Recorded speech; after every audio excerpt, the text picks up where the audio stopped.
Who is Edith Bowman, and what's your issue with her? See, fuck your life. No. See, this was the big part of the exit from the BBC that they didn't like. They called it my Kanye moment. So basically, it was an award show. Right. She wasn't even there. She wasn't even there, and she won an award for a category. It wasn't even my award category. Okay. And so I was leaving, and this was kind of like 2 weeks before I was set to depart from the BBC. Okay. And at the time, I thought it'd be funny because I was a bit of a joker, bit of an arsehole, bit of an idiot sometimes. So I thought it'd be funny to get on stage and have a bit of a run. Right. And I got on stage and I was like, I'm leaving the radio. Thanks for having me. Fuck your life.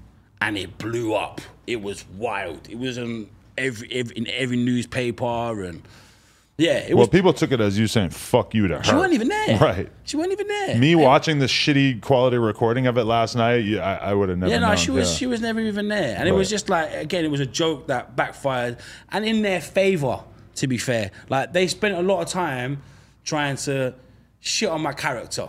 Right, because that's good for them because it looks like, oh, he's unhinged. Yeah, of course, he's crazy. of course he can't work here anymore. Let him go where they knew where I was going. Let him go wherever he wants to go. We don't need him.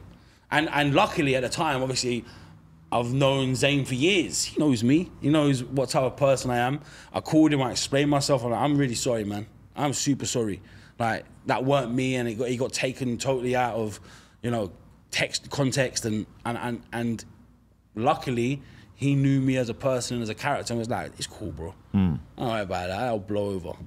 And Apple still had faith that I was the guy to be able to deliver what I said that I could deliver. Definitely. Yeah. One thing you said is that you've had a team since very early on. Yeah.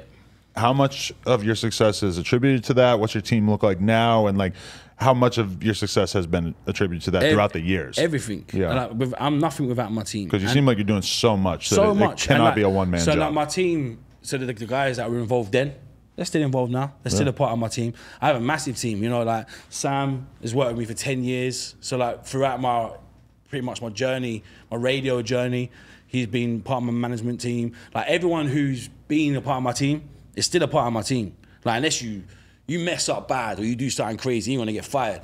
But as long as you play your position and you're loyal, then you'll always be a part of my team. Like I feel like there's obviously new additions to my team. There's a lot of people that have joined of late, especially with all the different assets and different components to my brand. But the core team has been the same. Right. And like, do you feel like who in your team does what? Or like how is this sort of able to make you more productive? So like because there's so many different elements to my business, there's people that are responsible for each category, if you like. Right. So like the record label and the publishing, like Ben handles all of that. Then like, so you have a bunch more artists signed by this point? We have done, and over the last 2 years, we've kind of like, all right, let's slow down, stop it. Like it's not something that we see as our big picture. So like the Finer Booths get released as they're almost like singles, which are exclusive to Apple Music. So that's interesting. Yeah, so that component of the business still has to be nurtured and looked after because we've got ultimately 2 singles a week dropping on the label, which are Finer Booths. Wow. So Ben heads up that, and then Sam kind of sits across all of the different Charlie Sloth brands. And then there's people that look after the creative video side of things, and then the brand side of things.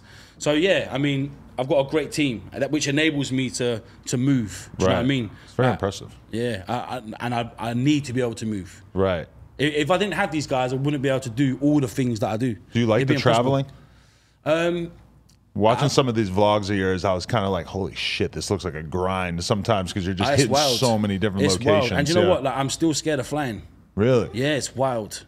It's absolutely wild. The amount I fly as well. So like, I leave here tomorrow and I've got to do an 18-hour flight to Dubai when I leave here tomorrow. But for me, I just get messed up. Like before I get on the plane, and it's probably not the greatest thing to do. But, so I was thinking, yeah. But I can't do like Xanax or sleepers. I can't do it. That's the one on the plane. I can't do it. Yeah. I just can't do it. So I'll just drink. I'll just heavily drink before the plane. And luckily, I'm privileged enough to fly first. So I get a bed. Emirates, you get your own little room. Get drunk and pass out. And sit at the bar. On the Emirates, you just sit at the bar and just chop it up. You might find someone on the plane, someone else who's doing something interesting where you can have a great conversation with them. Really? Yeah. So you're socializing in first class. Every time I've been on first class, I just passed out and didn't talk to anybody. I know. feel like I might have missed out on some of it. But when Emirates have got the bar, it's a different experience. You can sleep for 4 hours, wake up, go and sit at the bar, have like 10, 15 more drinks. 10 or 15 while you're on the plane. go and sleep again for another 4 hours. Wow. And then wake up, go back to the bar, meet someone else, chop it up. You Brits love to just keep drinking late into life. Yeah. It's such a thing. It's a big part Americans, of my obesity, I think. Yeah, that does make sense. But that's one thing that always blew my mind when I'd be in London is like you go to a random pub and it's like someone's grandma is sitting in the corner having a pint. And you're like, that just would never happen in my world. It's crazy. Respect it though. Yeah, you gotta respect it. Definitely. We should have a drink of this. I want you to taste it. Pour it up. I'd love to taste it. Have we got any ice? Do we have ice? And a couple cups. I want you to taste it. We could record it for the vlog also on the way out, just in case that's how we go. These are two different flavors. Yeah, this is, so that's black grape. Black grape. And this is red cherry. Right. Definitely. I'll let you open that one. This is your favorite though? You're a vodka man? Yeah. Okay. Yeah. Nice. But it's a little bit different because it's flavored. Like the color of the liquor's flavored as well. Really? Yeah. So we're gonna crack into both of these. Oh yeah, we're gonna get them. I feel like a lot of my team are big drinkers who don't really drink on the job because they don't see me drinking. Yeah. But they see me smoking, so they feel empowered to smoke. You gotta wait for the ice. It's a totally different experience. It smells nice. Okay, guys, we want to thank you so much for getting us to 100,000 subscribers right here on the Clips channel. If you want to support, please click that subscribe button. We're trying to get to 200K.